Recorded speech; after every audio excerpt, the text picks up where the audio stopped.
ऐसी ही कहानी सुनने के लिए हमारे चैनल को सब्सक्राइब करें। एक बार की बात है, एक राजा तलवारबाजी कर रहा था तो अचानक से उसके अंगुली में कट लग गया। तो पास खड़े मंत्री अचानक बोल उठे, राजा साहब चिंता ना करें, जो होता है अच्छे के लिए होता है। यह सुनते ही राजा को गुस्सा आ जाता है। राजा उस मंत्री को कारागृह में बंद करने का आदेश दे देता है और बोलता है, इसको फांसी पर चढ़ा दिया जाए। यह सुनकर मंत्री घबरा गया। उसने राजा से निवेदन किया, महाराज, मैंने आपके यहाँ इतने वर्षों तक काम किया है, क्या आप मेरी अंतिम इच्छा पूरी नहीं करेंगे? राजा बोला, ठीक है, बताओ, क्या है तुम्हारी अंतिम इच्छा? मंत्र बोला, कृपया मुझे 10 दिन का समय दीजिए, उसके बाद आप मुझे जो चाहे वो सजा दे दीजिए। राजा ने उसकी अंतिम इच्छा मान ली। राजा दूसरे दिन अपने सैनिकों के साथ जंगल में शिकार पर निकला। जंगल के बीच में राजा अपने सैनिकों से बिछड़ गए और रास्ता भटक गए।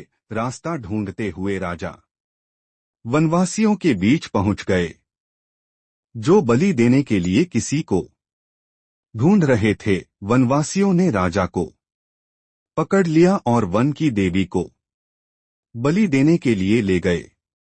बलि देने की सारी तैयारियां पूरी हो गई। जैसे ही राजा को बलि देने के स्थान पर ले जाया गया, वहां खड़े बुजुर्ग की नजर राजा की खंडित अंगुली पर पड़ी। उसने आवाज लगाई कि ये तो खंडित है, इसकी बलि नहीं दी जा सकती। तो वनवासियों ने राजा को छोड़ दिया। राजा जैसे तैसे वहां से निकला और अपने राज्य पहुंचा। सबसे पहले कारागृह में अपने मंत्री से मिलने पहुंचा।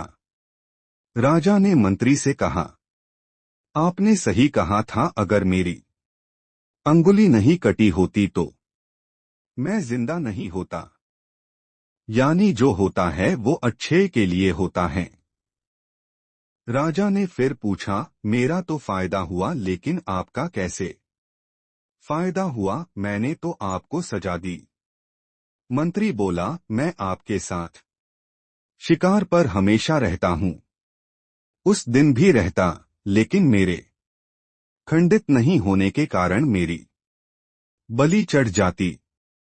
इसलिए मेरे साथ भी जो हुआ अच्छा हुआ।